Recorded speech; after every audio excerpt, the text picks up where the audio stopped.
몽골 제국의 칭기즈칸. 태무친은 몽골 부족장이었던 예수게이의 아들로 태어나 1206년 몽골 제국을 통일하고 데칸에 즉위하여 칭기즈칸이라 칭했다.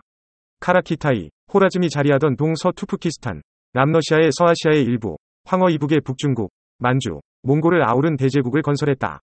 서화정벌에 나섰다가 1227년 병사했다. 12세기 중엽, 몽골 고원에는 여러 유목민들이 흩어져 살고 있었다. 이들은 일정한 정치 조직을 갖춘 유목 집단으로 서로의 세력권을 확보하기 위해 하루가 멀다 하고 전쟁을 벌였다. 이런 집단 중에는 타타르족, 메르키트족, 나이만족 등이 있었고 훗날 몽골 고원의 맹주가 되는 몽골족도 있었다. 몽골족은 오논, 케룰렌, 톨라 등 세 강줄기의 수원이 되는 불칸산 주변에서 방목 생활을 하던 부족으로 예수게이 족장 시대에 이르러서는 주변 부족들을 아우르며 제법 큰 세력을 형성해가고 있었다. 예수게이는 몽골 왕족 보르지긴족의 후예였다. 그러나 불행히도 그는 젊은 나이에 타타르족에게 암살당했고 그의 뒤를 이어 몽골족의 새로운 별로 떠오른 사람이 바로 태무친이었다. 예수게이가 죽고 나서 예수게이의 정적인 타우치우트 일가의 사주를 받은 부족 사람들은 예수게이의 미망인 호엘룬과 그 자녀들이 지도력을 발휘하기에는 너무 미약하다는 이유로 권력을 찰탈했다. 게다가 몽골족의 영토를 넘보는 이웃 부족들의 침입도 끝이 없었다. 밖으로는 외부의 침입을 막아내고 안으로는 어머니와 동생들을 보호해야 하는 고단한 생활이 이어졌다. 게다가 다이지우족의 갑작스런 침입으로 그들의 포로가 되는 수모까지 겪어야 했다. 목에 쓰고 있던 죄수용 목틀로 간수를 죽이고 탈출하는 데 성공했으나 시련은 멈추지 않았다. 그러나 장성하면서 태무친은 점차 재능을 발휘하기 시작했다. 태무친은 우선 케레이트족의 토그릴 왕칸, 같은 부족의 영웅 자무카 등과 연대해 메르키트족을 쳐서 큰 승리를 거두었다. 이어 주르킨족의 귀족들도 정벌했다. 주르킨족의 귀족들은 원래 태무친의 동맹 세력이었으나 태무친이 타타르족 공격에 나선 틈을 이용하여 그의 재산을 약탈했기 때문이었다. 그는 그 부족의 귀족들을 모두 처형하고 평민들은 병졸과 노예로 삼았다. 세력이 점점 강성해지자 그는 강대한 타타르족과 최후의 결전을 벌였다. 타타르족을 정복한 후 수레바퀴보다 키가 큰 자들은 모두 죽이고 아이들만 살려두었다. 이들이 나중에 커서 자신들의 신분을 잊고 몽골의 충실한 추종자가 될 것이라고 믿었기 때문이었다. 이후 그의 영웅적인 모험담이 몽골의 부족들 사이에 서서히 퍼져나가면서 떠나갔던 부족들이 다시 모여들기 시작했다. 태무친을 정점으로 몽골족에는 새로운 활기가 돋아났다. 이렇게 되자 태무친을 도왔던 왕칸과 자무카의 마음이 달라지기 시작했다. 태무친의 세력이 급격히 커지자 이를 두려워한 그들은 태무친을 배반하고 그에 맞서게 되었다. 토그릴은 자무카의 설득과 아들의 질시 때문에 어쩔 수 없이 태무친에게 대항했지만 결국 토그릴과 케레이트족 모두 태무친에게 전멸했다. 이제 남은 적수는 사양과 알타이의 양대 산맥을 사이에 두고 대치하고 있는 나이만 왕국뿐이었다.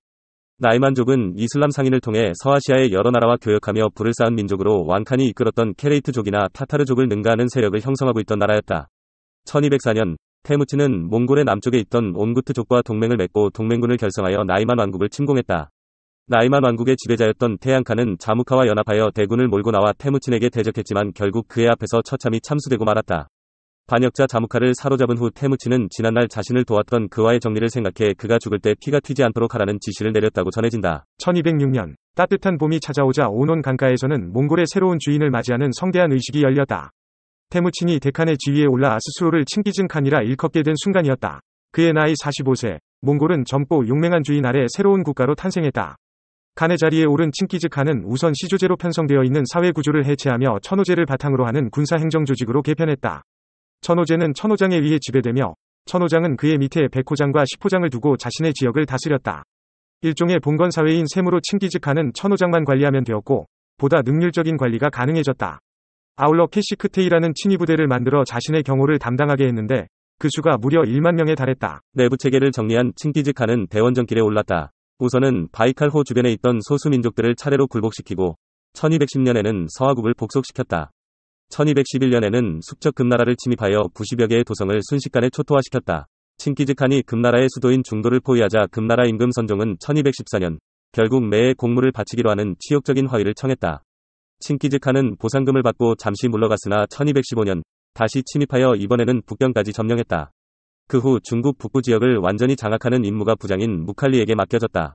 또한 나이만 왕국이 멸망할 때 도망친 태양칸의 아들 쿠출루크를 추격하여 그가 자리잡고 번영을 누리고 있던 카라키타이 왕국을 멸망시켰다. 칭기즈칸은 서방 세계와의 원거리 무역에 관심이 많았다. 그는 몽골 고원을 가로질러 동과 서를 이어주는 역할을 담당했던 이슬람 상인들을 특별히 우대했고 이들을 통해 물자가 풍부한 서방과의 교역을 꿈꾸었다. 그러나 그의 꿈을 이루기 위해서는 중앙아시아로의 진출이 불가피했다. 이때 페르시아와 중앙아시아의 상당한 지역을 지배하고 있던 강대국 호라즘의 국왕이 먼저 교역을 청해왔다.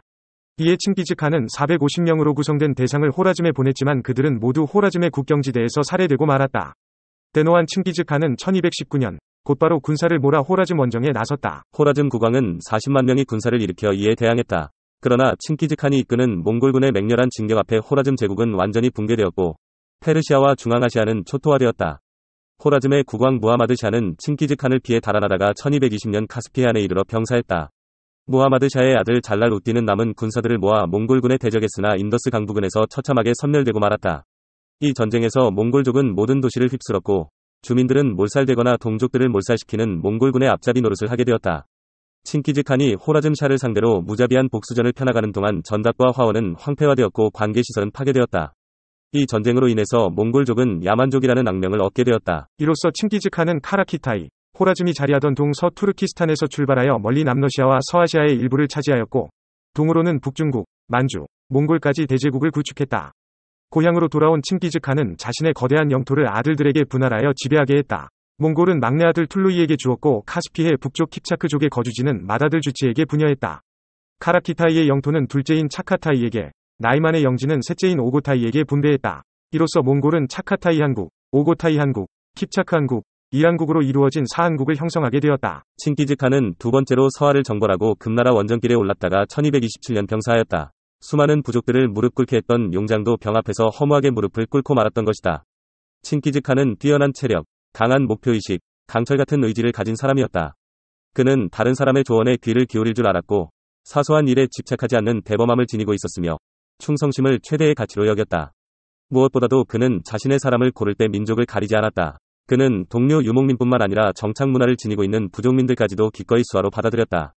또한 적응력이 뛰어나고 배움의 가치를 아는 사람이었다. 자신의 부족을 굶주리지 않게 하기 위해 모든 유목민 부족을 통일한 사람, 그리고 그를 기반으로 마침내 원나라의 기틀을 마련한 사람.